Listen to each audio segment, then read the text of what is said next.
નમસ્કાર દર્શક મિત્રો, ફૂલછાપ પોડકાસ્ટમાં આપનું સ્વાગત છે. વિશિષ્ટ પ્રતિભાઓને મળવાની એક પરંપરાથી હવે આપણે અવગત છીએ. આજે એક એવું વ્યક્તિત્વ ફૂલછાપના આંગણે છે, આમ તો રાજકોટના આંગણે છે, કે આમ એમના વિશે વાતો જ કર્યા કરવાનું મન થાય અને એમ થાય કે એમના વિશે આપણે સતત બોલ્યા કરીએ, પણ તરત એમ થાય કે આપણે બોલીએ એટલે કે હું બોલું અને તમે સાંભળો, એના કરતા એમને જ આપણે ખોલીએ તો કેવું સારું. આ બંને બાબતોની દ્વિધા વચ્ચે હું આ સંવાદનો આરંભ કરી રહ્યો છું, કારણ કે એ એક એવી વિશિષ્ટ પ્રતિભા છે, એક એવું વિશિષ્ટ વ્યક્તિત્વ છે કે જેમણે છેલ્લા 4 દાયકાથી વિશ્વ સિનેમાને આપણી સમક્ષ ખોલ્યું છે. એટલે આમ જુઓ તો સિનેમાનું વિશ્વ અને વિશ્વનું સિનેમા એ એમનો વિષય છે. એમનું નામ છે અમૃત ગંગર. ગંગર સાહેબ, આપનું ખૂબ સ્વાગત છે ફૂલછાપના સ્ટુડિયોમાં, ફૂલછાપના પોડકાસ્ટમાં. મિત્રો, અમૃત ગંગર એવું હું બોલું એટલે આમ કોઈ પરિચયની જરૂર ન પડે, પણ એ પરિચય આપવાની લાલચ હું રોકી ન શકું. આપણા કચ્છના મુન્દ્રાના છસરા ગામે એમનો જન્મ અને ત્યારથી માંડી અને સિનેમાના વિશ્વમાં એક આખો વિશિષ્ટ વિહાર. સિનેમા વિમર્શ હોય કે પછી રૂપાંતર હોય કે છલચિત્ર કે સત્યજીત રાય વિશેનું પુસ્તક નહીં, પરંતુ જેને આપણે એક ગ્રંથ કહી શકીએ, આવા પુસ્તકો તો માત્ર ગુજરાતીમાં, તે ઉપરાંત અંગ્રેજીમાં સિનેમાની વિશિષ્ટ વિગતો સાથે સિનેમા સર્જકો માટે એમણે લખ્યું અને આપણી સામે એક આખું જગત ખોલી આપ્યું છે. આપણે એ સંવાદ જ કરીએ કે જે દર્શકો અને ફૂલછાપના ભાવકો સાથે આપ જ એ સંવાદ કરો. જરૂર. અમૃત ગંગર આજે જે છે એને તો ભાવકો અને વાચકો જાણે છે, જે લોકોને ફિલ્મમાં રસ છે, જે લોકોને વિશ્વ સિનેમામાં રસ છે અને પેરેલલ સિનેમાથી માંડીને બધી જે વિધાઓ છે. પણ આ અમૃત ગંગરનો આરંભકાળ એટલા માટે કે આજે પણ હજી કચ્છનું મુન્દ્રા અને એનું છસરા છે, એ ગામ તો જેને ટાઉન પણ ન કહી શકાય એવું છે. તો when you begin your career, ત્યારે એ ગામ શું હશે, કેવું હશે, અને ત્યારથી આ યાત્રા કેવી રીતે આરંભાઈ, એટલે તમારા બાળપણના દિવસો જે પરિશીલન જે કર્યું એ કેવા હતા, શું કર્યું આપ? મારા બાળપણની વાત કરું તો મારો જન્મ જ છસરા એટલે 6 પાડિયાનું ગામ. હા, 6 પાડિયા છે, હા. 5 બેન ને 5 ભાઈ ને 1 બેન. ખીરસરા નામ હતું. ઓકે. અને એ ત્યારે યુદ્ધો થતા. હા, yes. ઠાકરોના ને બધા. એમાં 5 ભાઈઓ અને 1 બેન અને એનું નાનું બાળક એ શહીદ થઈ ગયું. તો ત્યાં પાડિયા હજી પણ ઉભા છે. પછી એ ગામ થોડે દૂર વસ્યું, એનું નામ છસરા પર, છસરા. તો ત્યાં મારો જન્મ અને ત્યાંથી મારી યાત્રા શરૂ થઈ. આમ તો બહુ સંઘર્ષમય જીવન. મારા પિતાજી છે ત્યારે હું માંડ 7-8 વર્ષનો હોય ત્યારે 40 વર્ષની ઉંમરે ચાલ્યા ગયા. કેન્સરની બીમારી હતી. પછી કચ્છમાં જ રહ્યા હતા. અને ત્યારે મારી માં 6 અમારે ભાંડરુઓ, એમને કેવી રીતે મોટા કર્યા, શું એ મને લાગે છે ભારતીય મહિલા જ કરી શકે. અને લગભગ બધી જ મહિલા એમાં જે શક્તિ રહેલી છે ને આ પ્રકારની, તે મારી માં જોઉં છું. અને એ રીતે એમને ઉછર્યા. પછી હું હોસ્ટેલમાં ગયો, ત્યાં પત્રીમાં, ત્યાં ભણ્યો હાઈસ્કૂલનો. પણ મારા ગામની લાઇબ્રેરી, મારા ગામનું પુસ્તકાલય અને ગ્રંથાલય, એ મારા જીવનનો બહુ જ એક અંતરંગ અને બહુ જીવનને ઘડનારું બળ બન્યું.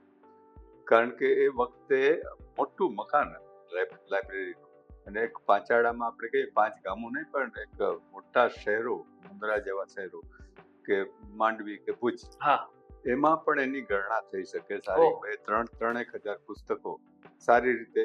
હવે ત્યાં એનું જે સંચાલન કરતા હતા ને એ પપ્પુ મહારાજ.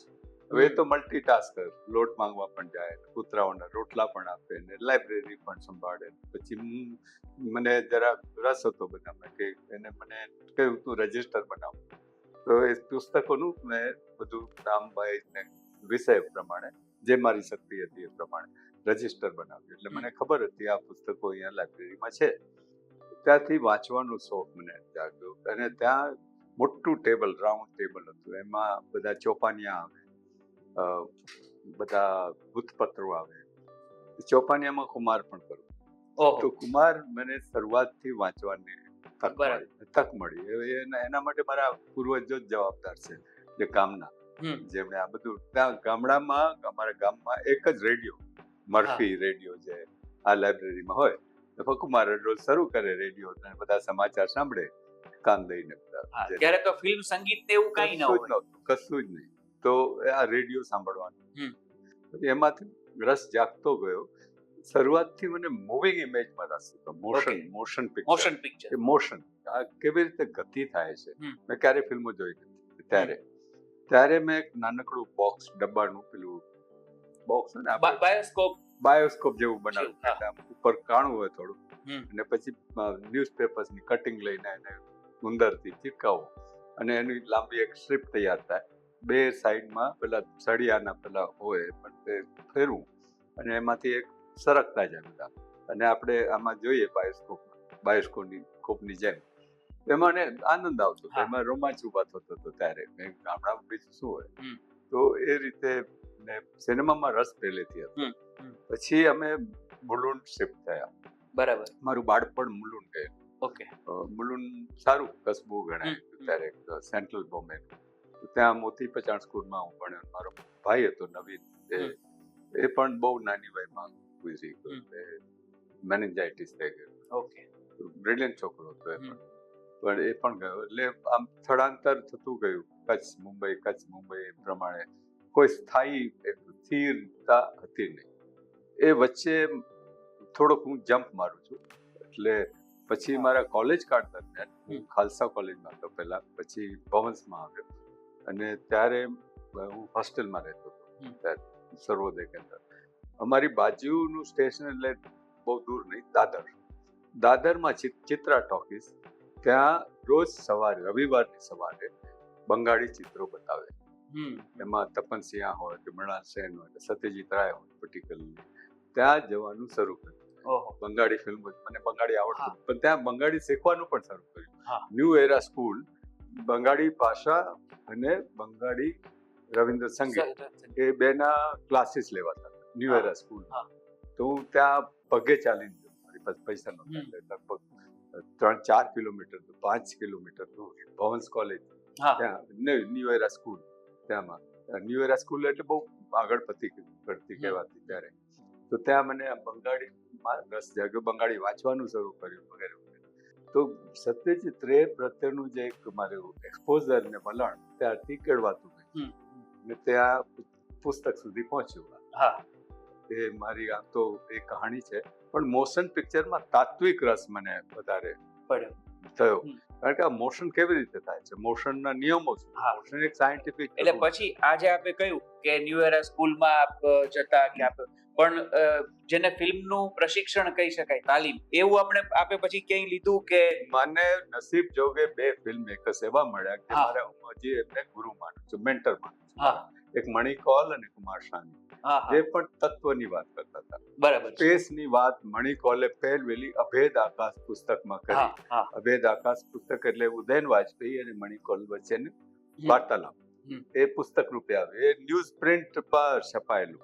એ ન્યૂઝ પ્રિન્ટ પર છપાઈને બહુ સસ્તું, 30 રૂપિયાનું એની પ્રાઇસ હતી. મધ્યપ્રદેશ ફિલ્મ નિગમ દ્વારા પ્રકાશિત થયેલું. એ પ્રકારનું મને જ્યારે મળ્યું ત્યારે હું દર વર્ષમાં 2-3 વાર ફિલ્મ ઇન્સ્ટિટ્યૂટમાં જતો. તો ત્યાં જે એપ્રિસિએશન કોર્સિસ હોય મહિના, ત્યાં બેસતો હું, કોઈ અટકાવતું નહીં. તેમ એમાંથી પણ મેં રીતસરનો સર્ટિફિકેટ મળે અભ્યાસ નથી કર્યો. અચ્છા અમૃતભાઈ, આ જે આખો ગાળો ગયો, એમાં એક વસ્તુ એ હતી કે આર્થિક ઉપાર્જન માટે આપે L&T માં નોકરી પણ કરી, અને એ દરમિયાન કોઈ એક સ્પર્ધા વાર્તાની થઈ, એમાં આપનું વાર્તા છે એ પ્રથમ આવી એ, અને પછી ડેનમાર્ક કંઈક જવાનું થયું. આ 2 ઘટનાઓ શું છે, અને એને આ ફિલ્મની યાત્રા સાથે કેવો સંબંધ? બહુ ઇન્ટરેસ્ટિંગ વાત કહી. L&T માં હતો ત્યારે લગભગ ત્યાં 10,000 એમ્પ્લોઈઝ હતા. જી. એટલે પ્રતિસ્પર્ધા ત્યાં પવઈ પેજન્ટ કરીને માસિક ત્યાં ટેબ્લોઇડ એ પબ્લિશ કરતા. આટલા મોટી સંખ્યામાં હોય એમ્પ્લોઈઝ, એના કુટુંબને આપણે 5 સભ્યો ગણીએ કુટુંબમાં, તો 50,000 માણસો, એક મોટું શહેર જેવું થાય છે. તો એ પવઈ પેજન્ટમાં એક વખત એમણે ડિક્લેર કર્યું કે અમને શોર્ટ સ્ટોરીની કોમ્પિટિશન અંગ્રેજીમાં કોમ્પિટિશન રાખવાના છીએ. એ મરાઠી અને અંગ્રેજીમાં આવતું એ પવઈ પેજન્ટ. તો મને થયું કે હું લખતો હતો થોડું અંગ્રેજીમાં એક શોર્ટ સ્ટોરી લખી. એ પૈસા પર હતી ને કરપ્શન ને એના પર કંઈક હતું એવું. અને એ સ્ટોરી મેં સબમિટ કરી જે ઓથોરિટીઝ હતી. લગભગ 400 એન્ટ્રી આવે બધા ઘણા, અને એમાં મને પ્રથમ ઇનામ. ઓકે. મને તો ત્યારે કઈ ખબર પણ નહીં કે આ અંગ્રેજીમાં પ્રથમ ઇનામ શું, પણ બધા લોકો મારી તરફ જોવા માંડ્યા હતા કે આને આ તો કેવો ગામડાનો માણસ લાગે છે.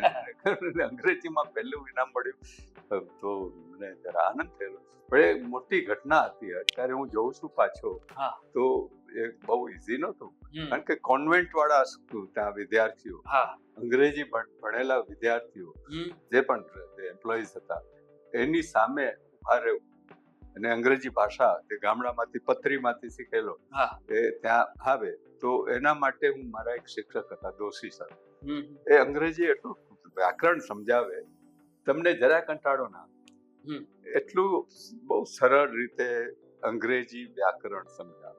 તો વ્યાકરણમાં મને થોડોક કોન્ફિડન્સ આવી ગયો.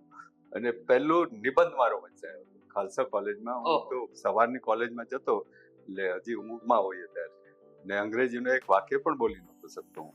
ત્યારે આ એક મોડેલ એસે તરીકે મારા, હજી મને યાદ છે, મારા અંગ્રેજીના અત્યારના પ્રોફેસર જે પણ હતા એ આમ હાથ ઉચકીને કહેતા, જો આ પ્રમાણે નિબંધ લખાય અંગ્રેજીમાં કહે.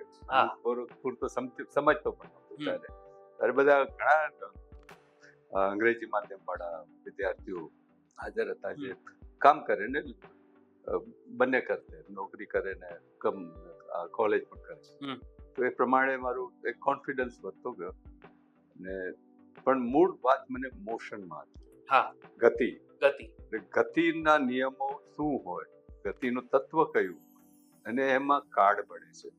તો કાળ અને અવકાશમાં મને વધારે રસ પડ્યો તાત્વિક રીતે. એટલે પછી હું ઘણા બધા કાર્લ સેગનના અને બધા પુસ્તકો વાંચતો. વિજ્ઞાનનો વિદ્યાર્થી નહોતો, આર્ટ્સનો હતો, પણ છતાં મને થોડોક તત્વમાં રસ. એટલે જૈન, હું પોતે જૈન દર્શનમાં સિનેમાના લીધે હું ધર્મમાં પડ્યો. ધર્મ નહીં, દર્શનમાં. આ ઉલટું હોય છે. એટલે જૈનમાં તો આખું જે આપણે જે બિગ બેંગ થિયરીની વાત છે, તો જૈનિઝમમાં પૂતગલ જે આખો જે એકદમ જે આપણે ક્વોન્ટમની જે વાત, ક્વોન્ટમ થિયરી છે, એ પણ જૈનિઝમમાં ઇન્ક્લુડેડ છે આખી વસ્તુ. એટલે હું જે દર્શક મિત્રો જે વાત કરતો કે રેન્જ કેટલી વિશાળ છે, ક્યાંથી ક્યાં આખી આ વાત જાય છે, કે કુમારનું વાંચનથી માંડી અને છેક ખાલસા કોલેજ, અને તેમાં એક વાર્તા સ્પર્ધા એમના વ્યવસાય દરમિયાન, અને ત્યાર પછી આ જૈનિઝમ છે એમાં રસ પડવાનું કારણ પણ આ મોશન પિક્ચર. એટલે કેવી વિશાળ અને કેવી અલગ રીતે આખી આ વાત વહી રહી છે. પણ અમૃતભાઈ, મને અત્યારે અહીંયા એ પ્રશ્ન પણ પૂછવાનું મન થાય કે તમે કેટલા બધા વિશ્વ સ્તરના દિગ્દર્શકોને મળ્યા, ભારતના અને વિશ્વના પણ, એમ, અથવા તો એમના વિશે વાંચ્યું પણ ખરું, એમ, એમાંથી કોઈ એવો એક માર્મિક અનુભવ કે જે આજે પણ તમને એમ થઈ જતું, જેને આપણે થ્રિલિંગ કહીએ, કે હું આપે જેમ કહ્યું કે મણિકોલને મળ્યા, અથવા તો કદાચ આપ સત્યજીતને પણ મળ્યા હોય? 3 વખત મળેલો. સત્યજીત રાય ગયેલો. અને એકવાર તો અમે એક વિરચંદ ધરમસિંહ અને મેં એક સાયક્લો સ્ટાઇલ બધું મેં ટાઈપ કરેલું. એ પછી એ આવ્યા હતા સદગતિના રી-રેકોર્ડિંગ. તો એમનો ભારતમાં એક જ સાઉન્ડ ડિઝાઇનર, સાઉન્ડ રેકોર્ડિસ્ટ, એમનો પ્રિય મંગેશ દેસાઈ, જે રાજકમલ સ્ટુડિયોમાં, વી શાંતારામ સ્ટુડિયોમાં બેસે. એ કોઈ પણ ફિલ્મ માટે એમની પાસે જ આવે. એમને એટલું બધું પરફેક્શન ને એમના બધા આપણે ટ્યુનિંગ જામી ગયેલું. તો એક વખતે અમે આ આપવા ગયેલા હતા સત્યજીત રાયને, કેમ્પ્સ કોર્નરની એક હોટલમાં રહેતા હતા. ત્યારે ધરમસિંહભાઈને ઓળખે. તો અમને જોઈને આ વ્હાઈટ ચપ્પા અને પાયજામામાં મોટો 6 ફૂટનો માણસ એમને દરવાજો પોતે જ ખોલીને આવ્યા, આવકાર્યા, અને ઘણી બધી વાતો થઈ. એક વખતે એમને સદગતિનું ડબિંગ હતું, રી રેકોર્ડિંગ કહીએ ને, સ્મિતા પાટીલ અને પુરીના ડાયલોગ જે સંવાદો હતા એનું ડબિંગ થતું. એક બેઠકમાં મને ત્યાં બેસવાનો મોકો મળ્યો. એ કઈ રીતે કામ કરતા હતા હા. એ પણ મેં જાણ્યું અને એ એક ફિલ્મ મેં બનાવી નાનકડી, હા. સદગતિમાં મુવમેન્ટ વિશે જગાઈ. તો એમાં આ મેં લીધું છે એક દ્રશ્ય. હમણાં હું સંદીપ રાયને મળ્યો હતો એમના ઘરે જ, વન બિશપ લેફ્રોય રોડ. હવે સત્યજીત રાય ધરણી હા. વિશે ઓકે. આખી શેરી છે, એમાં ક્યાં બધા વાત. પોસ્ટરો ને મૂક્યા છે, એટલે ગેલેરી જેવું થઈ જાય. હમ. તો ત્યાં તે કે હું પણ હતો એ દિવસે, હમ.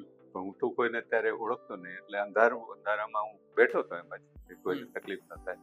પણ એ જે રીતે કામ કરતા હતા ને, એમ કામ કરવાની પાઇપ પીતા હતા ત્યારે કામ કરવાની પદ્ધતિનો મને ખ્યાલ આવ્યો. કેટલી વિવિધ પદ્ધતિઓ હોય છે ફિલ્મ સર્જન પાસે. ધારો કે મણિકોલ છે, તો અહેમદ દોસ્તોવસ્કીની વાર્તા પર ફિલ્મ બનાવતા હતા ત્યારે અયુબ ખાન દિન એ લંડનમાં રહેતા હતા. એ પોતે એક્ટર છે, જે અહીંયા એને અદાકારી અભિનય કરવાનું હતું આ ફિલ્મમાં. 4 કલાક કે 4.5 કલાકની ફિલ્મ દૂરદર્શન માટે બનાવી.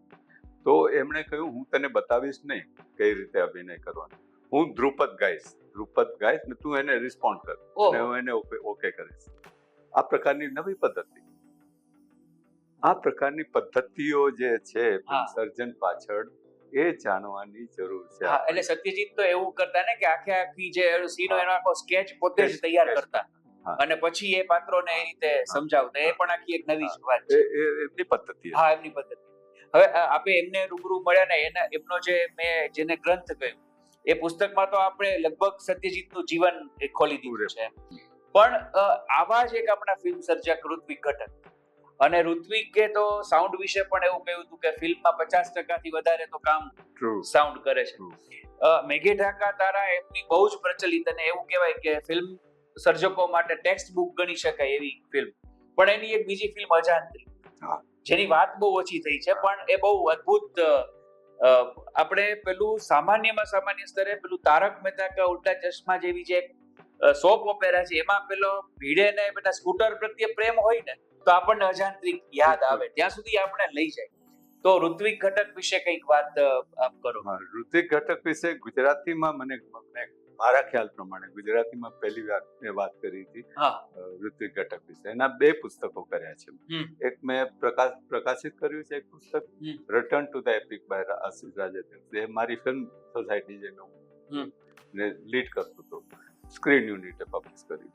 એના પછી બીજું પુસ્તક કર્યું, આર્ગ્યુમેન્ટ સ્ટોરીઝ. એ એમની એક ફિલ્મ હતી, જુક્તિ તાકવાર ગપ્પો. તો એના પરથી મેં ટાઇટલ આપ્યું આર્ગ્યુમેન્ટ સ્ટોરીઝ. એ હું અને આશિષ રાજેન્દ્ર બંને સહિયારું સંપાદન છે. તો એ 2 પુસ્તકો કર્યા. હવે ગુજરાતીમાં પણ હું લખવાનું છે એમના વિશે, પણ નવનીત સમર્પણમાં ઘણા લેખો લખ્યા. મારી હમણાં જે સિરીઝ ચાલી રહી છે, મારી મનગમતી ફિલ્મ કૃતિઓ, એમાં ઋત્વિક ઘટક પણ આવે છે. કોમલ ગાંધાર, એમની ફિલ્મ એક હતી કોમલ ગાંધાર નામનું નાટક આ શહેરમાં રાજકોટમાં થઈ ગયું છે. હું ભરતભાઈ શંકર શેષનું લખેલું આંખોની આરપાર એકવાર એનું એબ્સોલ્યુટલી ભાષણ. તો કોમલ ગાંધાર નાટક અહીંયા થયું. કોમલ ગાંધાર બહુ અગત્યની ફિલ્મ હું ગણું છું દુનિયાની ફિલ્મ કૃતિઓમાં. હવે એમનું સાઉન્ડ પ્રત્યે ધ્વનિ, એ બહુ જ ગજબની સેન્સ હતી એમાં ધ્વનિની.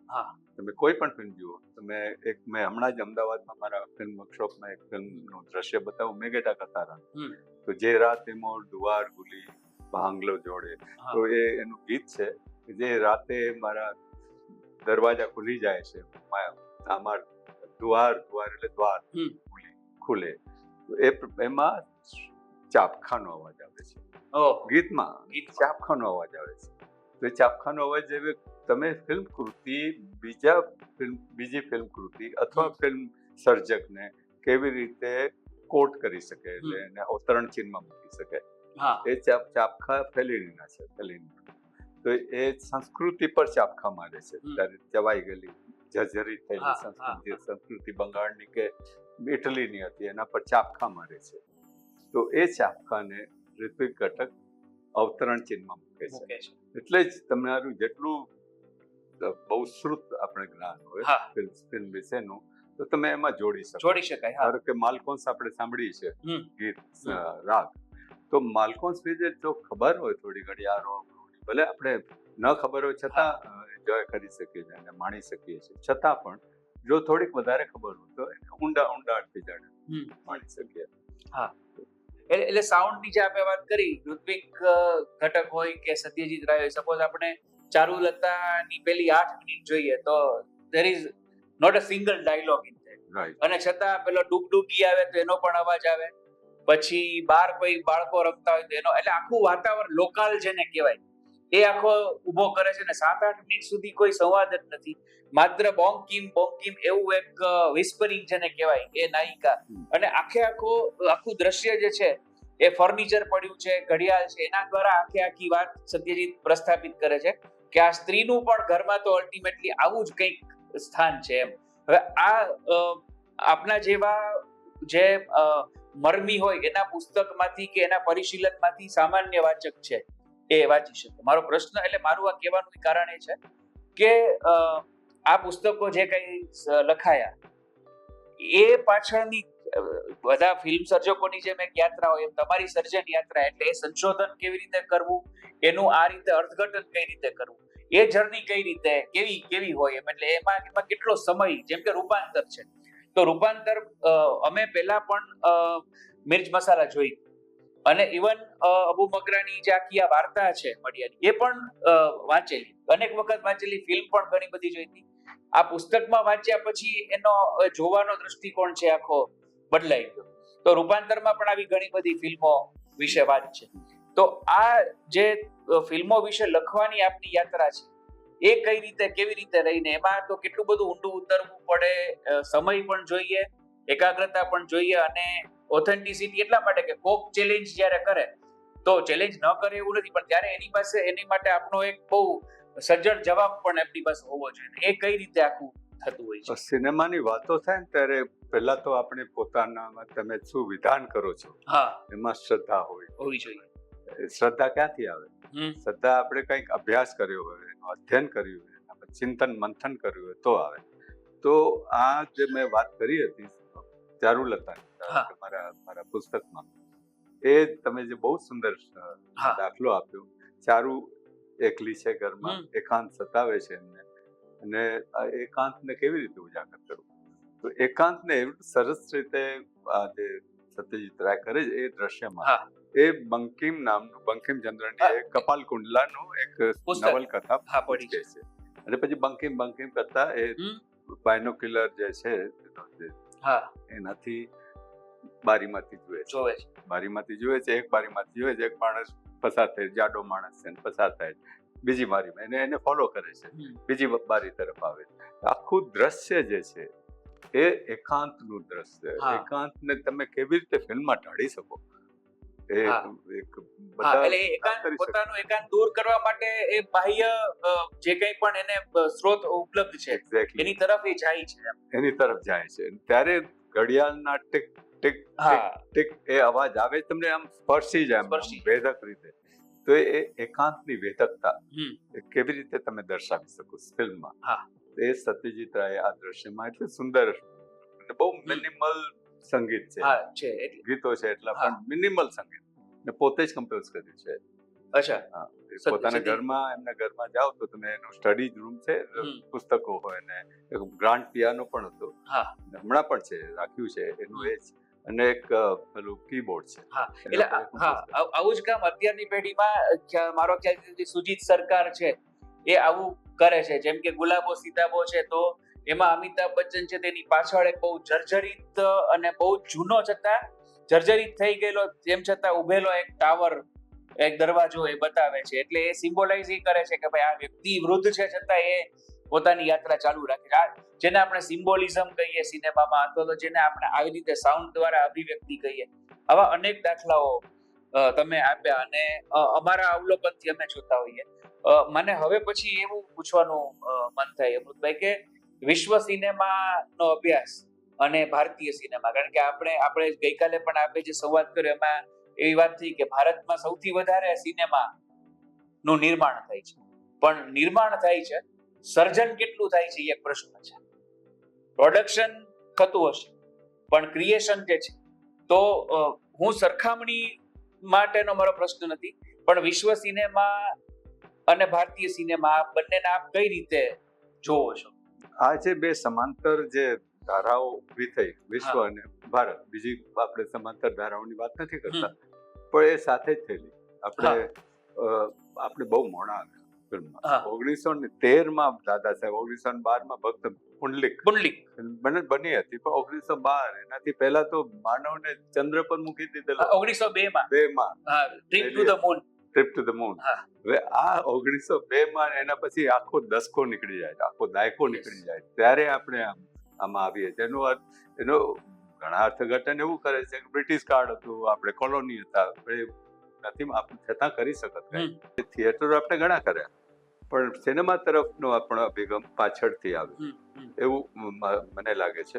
પણ આ જે ધારાઓ છે ફિલ્મ, એ તો શરૂઆતથી જ થઈ ગયેલી. આ લુમિયર બ્રધર્સની વાસ્તવિકતા, ટ્રેનનું આવવું, અરાઇવલ ઓફ ધ ટ્રેન, 1895-96 જે પણ થઈ ગયેલું, તરત જ મેલિયસ આવે છે. એને તો ફિક્શન કર્યું, જાદુ. પ્લેન, આપણે આખી હવાઈ શું કહેવાય, યાન. પછી ત્યાં એમ કે લોકો ફોટો શૂટ કાતો ઠીક છે, બાકી કદાચ સેલ્ફી એ લેવડાવ્યા હોત તો આપણને નવાઈ ન લાગે. મેં અંગ્રેજીમાં એક મોટો નિબંધ લખ્યો છે, કેરળમાંથી એક પબ્લિશ થાય છે, બાયલિંગ્યુઅલ સમીક્ષા, ચલચિત્ર સમીક્ષા. એમાં મેં એવી કોલોનાઇઝેશનની ટીકા કરી છે, કારણ કે ફ્રેન્ચ જે ઉપર ગયેલા ત્યારે લોકલ જે માણસો હતા એમનો વિરોધ કર્યો હતો ચંદ્ર પર. તો એમણે તો એમની પાસે બંદૂકો હતી, એમની પાસે તીરખામઠા હતા. તો એક માણસને લઈ આવે છે, નીચે દરિયામાં પડે છે એનું યાન, તો એ માણસને લઈ આવે છે અને પરેડ કરાવે છે ફ્રેન્ચ લોકો. ત્યારે મેં સંસ્થાનવાદનો એક ઉદાહરણ તરીકે આ ફિલ્મને જોઉં છું.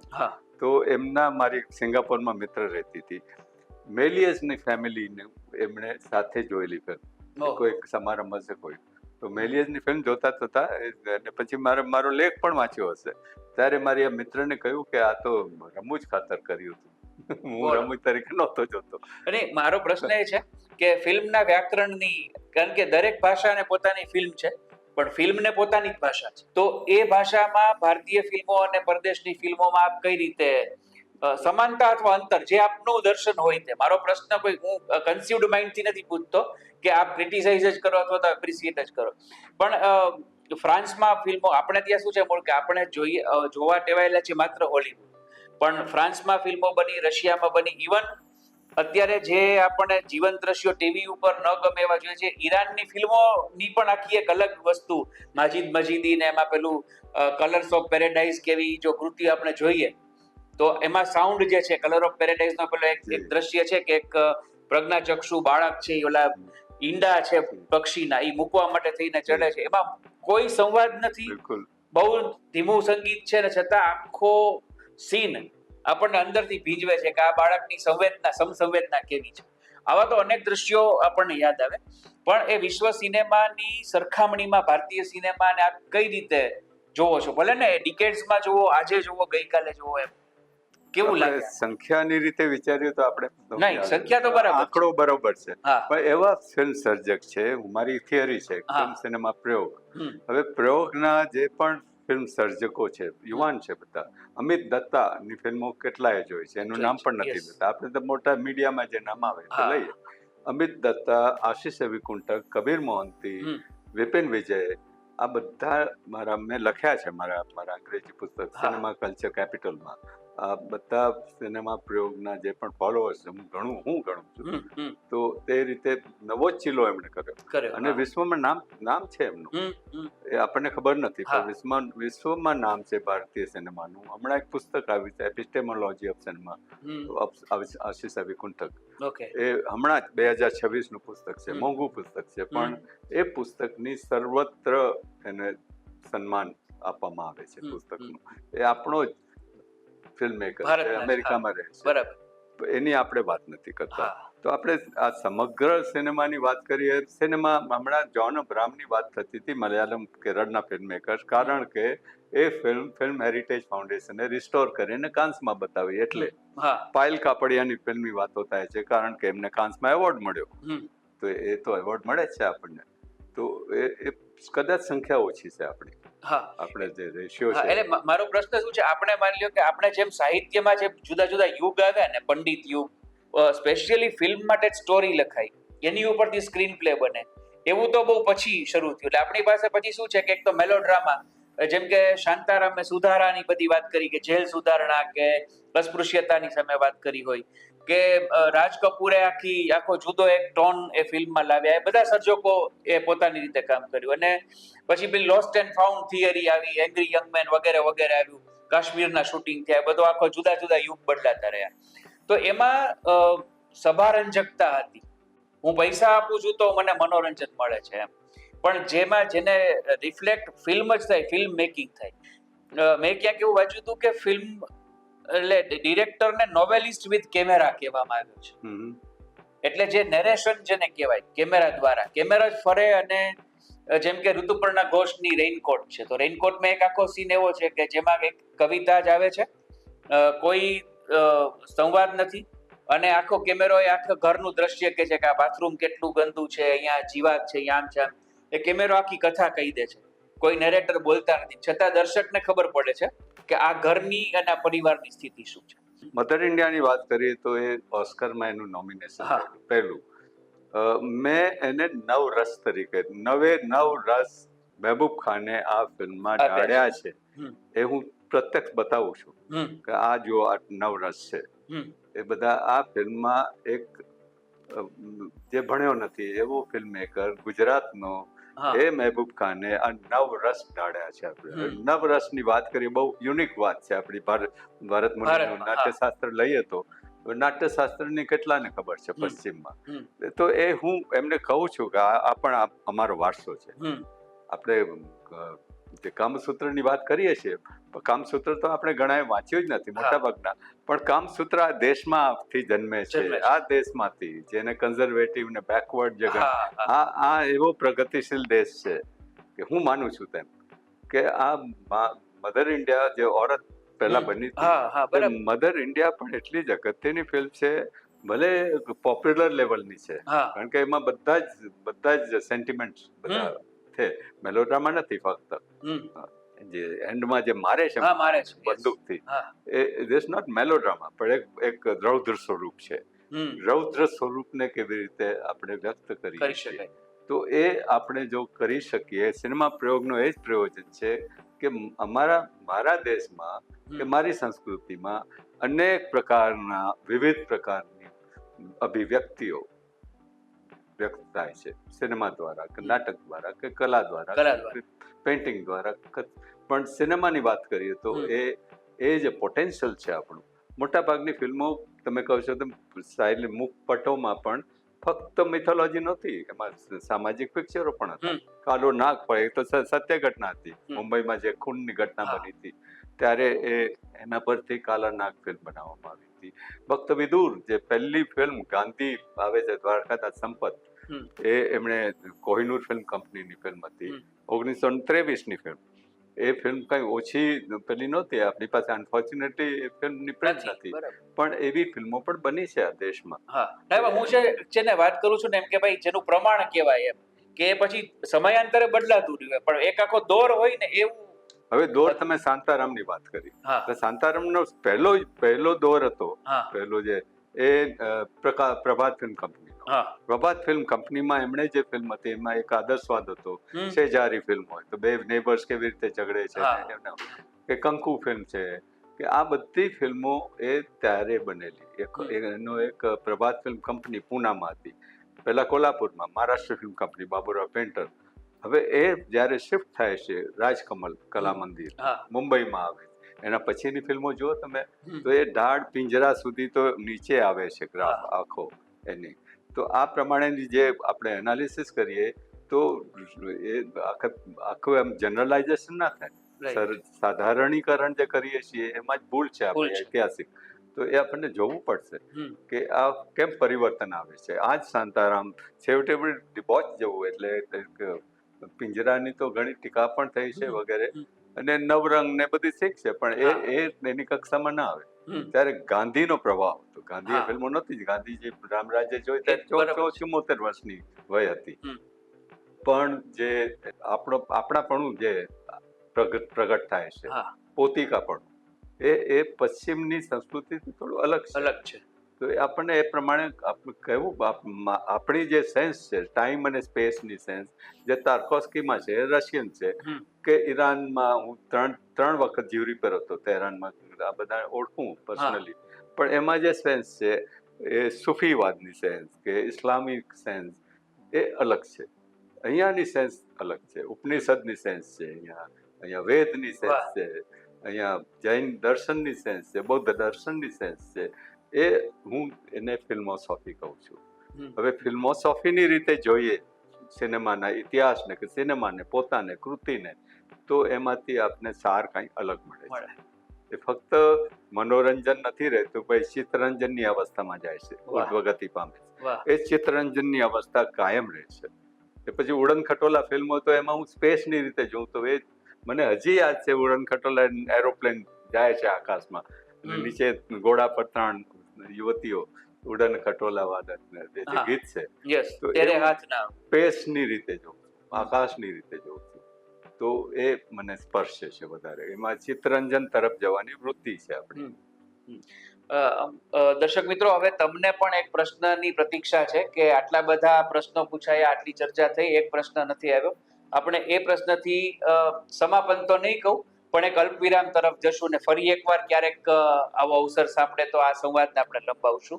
અમૃતભાઈ, જેમ આપણે કહ્યું કે વિશ્વ સિનેમાની લગભગ સાથે સાથે ભારતમાં પણ સિનેમા એટલે 10-12 વર્ષના અંતરે આવ્યું. ગુજરાતી ભાષામાં પણ ફિલ્મો બનવાનું શરૂ થયું એ 32ની આસપાસ થયું હતું. એમ કહેવાય છે કે આજે ગુજરાતી ફિલ્મ ઇન્ડસ્ટ્રી નો ઉઘાડ થયો છે, આખું નવા પરિવેશ છે આ બધું. હું પોતે કોઈ ટીકા ટિપ્પણમાં નહીં પડું, પણ અવલોકન એવું કે છે કે પરિવેશ ખાલી એટલે આપણે શું છે કે પેલી શેતલને કાંઠે, હિરણને કાંઠે, હવે એની વાર્તાઓ પરથી ધાડ બનાવી પરેશભાઈ, તો કચ્છની ધરતીના રંગોનું જે વૈવિધ્ય છે, એની માટી, એની રેતી, એનું આકાશ, અને ખત્રીએ પોતે જે વર્ણન કર્યું છે કે ટૂટિયું વાળીને 4-5 કૂતરા સૂતા હોય એવી રીતે ઘેલાનું ગામ દેખાતું હતું. આ જે આખું એ લોકાલ ઉભો કરે છે. લગભગ કેમેરાથી પરેશભાઈ એ ઘણું ખરું, સંપૂર્ણ તો ન કહી શકાય, પણ કરવામાં એને એના પ્રયાસો છે એ આપણે એમ કહી શકીએ કે સારા રહ્યા છે.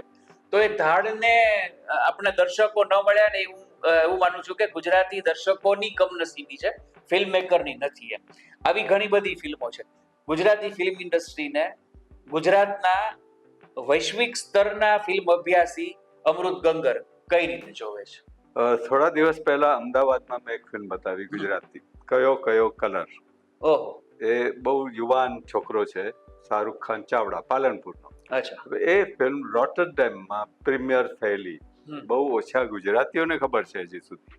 હવે આ પ્રકારની ફિલ્મ કૃતિઓ આવતી હોય અને ખબર ન હોય ગુજરાતને, આવું પણ બને છે. જયંત ખત્રીની વાત કરું તો જયંત ખત્રીએ કાળ વિશેની, સમય વિશેની વાર્તા લખી છે. ધાડ તો બહુ પ્લોટ આધારિત વાર્તા છે, પ્લોટ છે, અને એ પ્લોટનું આપણે વિઘટન સુરેશ જોશીએ કરેલું, એના વિશે આખી થિયરી બનાવી હતી. પણ એના વિશે કેમ ફિલ્મ ના બની? કાળ સમયનું જે વાર્તા કરી છે હમણાં, સમયને ટાઇટલ ભૂલી ગયો હમણાં, પણ એ જયંત ખત્રીની જ વાર્તા છે, એના પર કેમ ફિલ્મ નથી બનતી? સવાલ એ છે કે ધાડ જ કેમ? ધાડની તો આખી અલગ વાર્તા છે, શા માટે થઈ હોય, પણ આખો એની સંઘર્ષ અલગ હતો, એટલે તરત જ આવે તો થાય. હવે પોપ્યુલર ફિલ્મમાં એક એવું પણ છે કે પહેલી 5 મિનિટમાં ગીત આવવું જોઈએ, એ ના આવે તો લોકો અપસેટ થઈ જાય. તો આ પ્રકારને થોડુંક પણ તમે અલગ કરો તો એ સ્વીકારતી નથી આપણું ઓડિયન્સ. બીજા પણ એવા જ છે પોપ્યુલર ફિલ્મનું સ્તર. તો આ ગુજરાતી ફિલ્મનું આપણે પહેલી 1932ની જે નરસિંહ મહેતા ફિલ્મ આવી, નાનુભાઈ વકીલની મારે, તો એના પછી તો જે પણ થોડાક માઇલસ્ટોન આવ્યા, પહેલું માઇલસ્ટોન આવેલું સરસ્વતી ચંદ્ર હિન્દીમાં બનાવી હતી, પણ ગુણસુંદરીનો ઘર. પછી આપણે કંકુ લઈએ, કે પછી ભવની ભવાઈ, હું શીલાલ લઈએ, અને આ લઈએ હમણાં કયો કયો કલર. એ બહુ સુંદર ફિલ્મ છે. એને આસ્પેક્ટ રેશિયો બદલીને વાત કરી છે. ડિજિટલ ફિલ્મ છે, પણ ડિજિટલ ફિલ્મ મેકિંગમાં પણ એને જે અંકુશ કેળવ્યો છે, એમાં ઘનિષ્ઠતા છે, ડિજિટલમાં મેળવવું મુશ્કેલ છે. આ છોકરાએ આ શાહરુખ ખાન ચાવડા અને એની પત્ની વફા એ જે સિદ્ધિ મેળવી છે અને એ રોટરડેમમાં પ્રીમિયર જો થાય, પહેલી ફિલ્મ ગુજરાતની પહેલી ફિલ્મ જો રોટરડેમ ફેસ્ટિવલ અગત્યનું છે, ત્યાં એનું એક અગત્યના સેક્શનમાં પ્રીમિયર થયેલી આ ફિલ્મ. એના વિશે કેમ વાત નથી થતી? મેં નવનીત સમર્પણમાં મારો લેખ છે એના વિશે એ લખ્યું છે મેં એના વિશે. તો એ પ્રકારની પણ વાતો થવી જોઈએ. આપણે ત્યાં અનફોર્ચ્યુનેટલી સમીક્ષક કહીએ ને, એક ચિંતનાત્મક લેખો નથી થયા. ગુજરાતમાં થિયેટરના કેટલા ક્રિટિકો બોલો? નથી. સિનેમાના નથી. આપણે ક્રિટિકલ માઇન્ડ કેળવ્યું નથી એવું મને લાગે. જો ક્રિટિકલ માઇન્ડ કેળવીએ તો ફક્ત ગુણગાન ન ગાઈએ, ઢોલ ન વગાડીએ, પણ એક ક્રિટિકલી જોઈએ. એક તટસ્થ સમીક્ષા. અમૃતભાઈ, અમૃત ગંગરના પ્રિય દિગ્દર્શક, પ્રિય ફિલ્મ સર્જક વિશ્વ સ્તરે ભારતમાં કોણ? અને ગમતી ફિલ્મ કે આમ વારંવાર જોઈએ રાખવાનું મન, ભલે ને આપણે હજારો જોઈએ. આમ તો મારી સિરીઝ ચાલે જ છે હમણાં નવનીત સમર્પણમાં. મારી મનગમતી ફિલ્મ કૃતિ, એમાં કદાચ કોઈ નામો પણ ના સાંભળ્યા એવા તો મારા અમુક ઘણા બધા છે, પણ આંદ્રે તાર્કોસ્કી મને ગમે છે. એની પણ જ્યારે રશિયા છોડીને બહાર ગયા તો એ નોસ્ટાલ્જિયા અને સેક્રિફાઈસ સિવાયની નોસ્ટાલ્જિયામાં એ પોતાની જાતને બાળી નાખે છે, જે મિરર જેવી ફિલ્મ નથી બનાવી શકતા. એને એમ કે પશ્ચિમમાં જઈશ તો બધું ખુલ્લું મળશે, વાતાવરણ ને બધું સ્વતંત્રતા મળશે, પણ એ કેપિટલિઝમની જે સિસ્ટમ છે આખી એને જકડી રાખે. પછી એ નથી બનાવી શકતા જે મિરર જેવી ફિલ્મ કૃતિ બનાવે. મિરર મારી મનગમતી ફિલ્મ કૃતિ છે. એના સિવાય પણ ઘણી બધી ફિલ્મ કૃતિઓ છે જે ઘણી વાતો થઈ શકે એનાથી. અહીંયા મારા મણિકોલ મારા પ્રિય ફિલ્મ સર્જક છે. ઋત્વિક ઘટક તો ખરા જ, પણ મણિકોલની ફિલ્મોમાં જે સ્પેસનો અનુભવ થાય છે, સમયનો અનુભવ થાય છે. એની છેલ્લી ફિલ્મ નૌકર કી કમીઝ, જે વિનોદ કુમાર શુક્લની વાર્તા. વિનોદ કુમાર શુક્લની વાર્તા તમને દીવારમાં એક ખિડકી રહેતી હતી, એના પરથી નાટક બન્યું હતું જે અહીંયા ભજવાયું હતું, NHD નું નાટક. તો એ ફિલ્મમાં એક સિનેમેટોગ્રાફર જે એનો કેમેરામેન છે એને કહે છે તને જોવાનું નથી વ્યૂ ફાઇન્ડરમાંથી, કેમેરા પોતાની રીતે શૂટ કરશે. અને કરે છે. સમય રેન્ડમ છે. આ સમય છે ને એક રેન્ડમ છે એકદમ. આપણે વિચારીએ કે સપનું આવે તો સિરીઝમાં નથી ચાલતું, લિનિયર નથી ચાલતું. એ રેન્ડમ રીતે અહીંયા એક વિચાર આવે પછી જમ્પ કરીને બીજો વિચાર આવે છે. એ રેન્ડમનેસને કેવી રીતે ઝડપો છો તમે? તો સમયને રેન્ડમનેસને જો ઝડપથી હોય એવી કૃતિ હોય તો નૌકર કી કમીઝ, એવું હું માનું છું. તો અગેન પાછા આપણે મોશન પર જઈએ છીએ, મોશન પિક્ચરની ફિલસૂફી તરફ અને ફિલ્મોસોફી પર આપણે વાત કરીએ. તો દર્શક મિત્રો, ફૂલછાપના વાચકો અને ભાવકો, એટલીસ્ટ આજે આપણે તો આપણને ક્લિયર થઈ ગયું, આપણે સ્પષ્ટ થઈ ગયું કે શા માટે આપણે અમૃત ગંગરને માત્ર લેખક, સમીક્ષક કે ફિલ્મના નિષ્ણાત નહીં, પરંતુ ફિલ્મો સોફર કહીએ છીએ. તો આ ફિલ્મો સોફર સાથેનો સંવાદ આ એવી ફિલ્મ છે જ્યાં ક્યાંય ધી એન્ડ આવી ન શકે. અને આ વેબ સિરીઝ કરતા પણ મોટી એક રામાયણ અને મહાભારત જે આપણે સાગા ને સિરિયલ રૂપે જોયું હતું, એ રીતે એક ફિલ્મ ક્ષેત્રનું એક જીવંત મહાકાવ્ય છે, એની આપણે સિરીઝ કરવી પડે. કારણ કે હજી એમણે પરદેશમાં ફિલ્મ વિશે આપેલા વ્યાખ્યાનો, લીધેલા ક્લાસ, આની ઘણી બધી વાતો છે જેને આપણે ફિલ્મની પટ્ટી કહીએ, નાઇટ્રેટથી જે બનતી ત્યારથી માંડીને આ ડિજિટલ સુધીની આખી યાત્રા એના એ સાક્ષી રહ્યા છે. આવી ઘણી બધી વાતો છે, પણ આપણને ઘડિયાળ રોકી રહી છે. અને અમૃતભાઈ એક પ્રકલ્પ માટે રાજકોટ આવ્યા છે, એમાંથી આપણે એમની 1 કલાક અહીંયા ચોરી લીધી છે. તો આ સંવાદ આપને ગમ્યો હશે એવી મને આશા નહીં, પરંતુ મને એવો વિશ્વાસ છે. અને અહીંયા આપણે પૂર્ણ વિરામ નહીં પરંતુ અલ્પ વિરામ મૂકીએ છીએ. ફરી એકવાર આવા જ કોઈ સંવાદ માટે અમૃતભાઈને, અને જે આપણી પરંપરા છે જે એ મુજબ અન્ય કોઈ આવા વ્યક્તિત્વના આવા મહાનુભાવને ફૂલછાપ પોડકાસ્ટમાં મળશું. અને અમૃતભાઈ, આપનો ખૂબ આભાર કે રાજકોટની અતિ વ્યસ્ત જે કંઈ આપની આ 3 દિવસની યાત્રા છે એમાંથી ફૂલછાપને આપે આ 1 કલાક ફાળવ્યો.